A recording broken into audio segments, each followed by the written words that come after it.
สวัสดีครับ and welcome to Econ Talk Thailand, your go-to podcast for understanding how economics shape your daily life.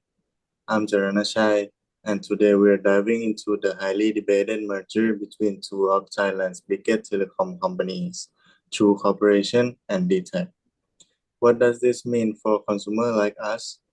Is it a step forward for digital infrastructure or a setback for fair pricing and choice?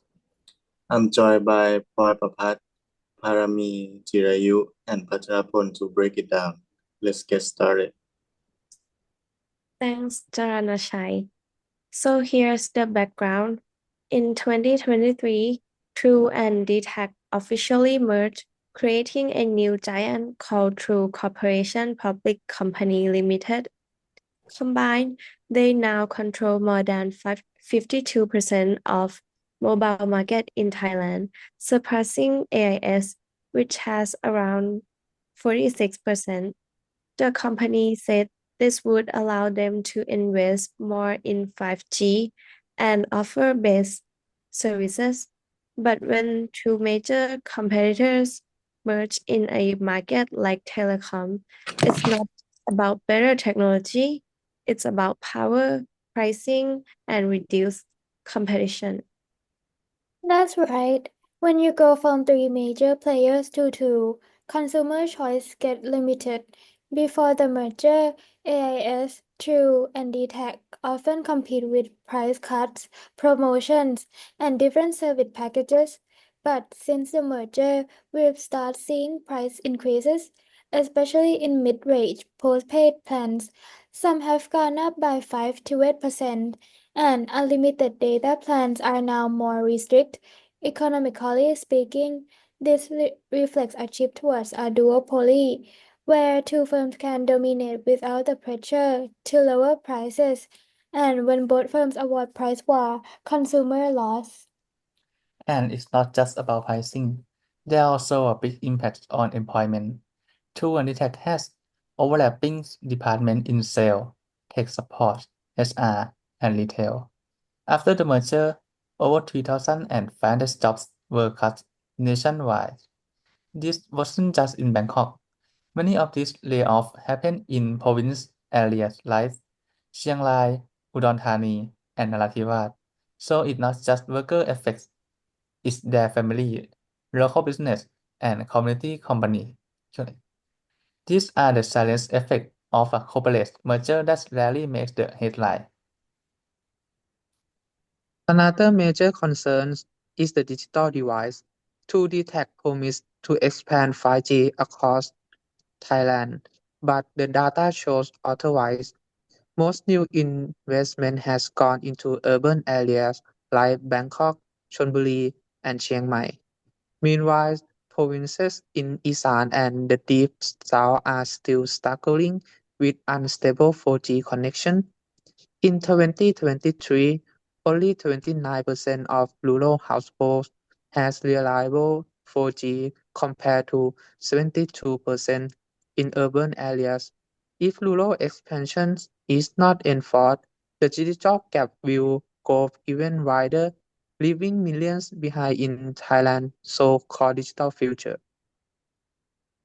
And the question we have to ask is, where were the regulators in the NBTC, which is Thailand's telecom regulator, didn't technically approve the merger? They just said they didn't have the authority to stop it.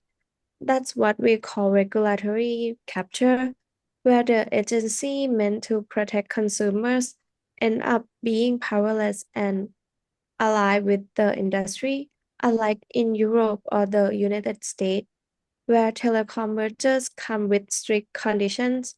Thailand merger went through with almost no restrictions.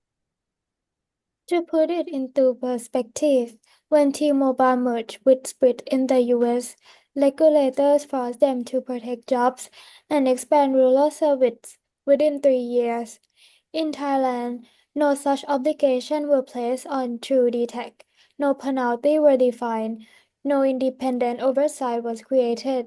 It's a it's a missed opportunity to safeguard the public interest.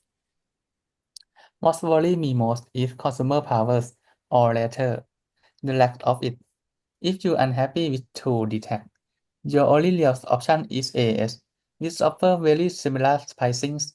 Smaller mobile operators like Penguin and MyBuyCat don't have the infrastructure or scale to compete. That's why we need policy reform. Things like fair access to mobile networks for smaller companies and laws that ensure transparency, pricing, and public reporting on service quality. Absolutely. Regulators should demand more transparency. Telecom companies should public plan changes, pricing breakdowns, and network performance data every quarter.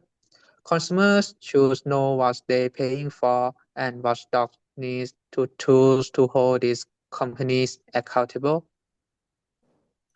So to wrap up, the True-DTAC merger may bring faster 5G to some, but it also raises serious concerns about higher prices, job losses, rural access, and the power of regulators.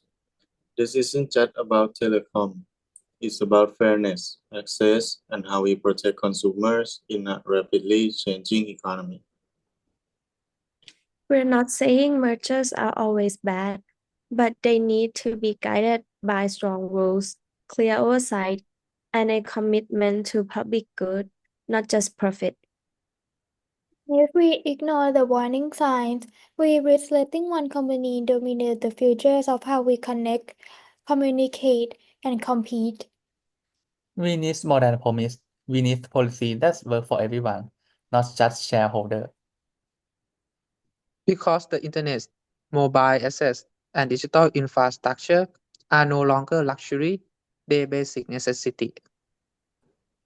Thank you all for your insights.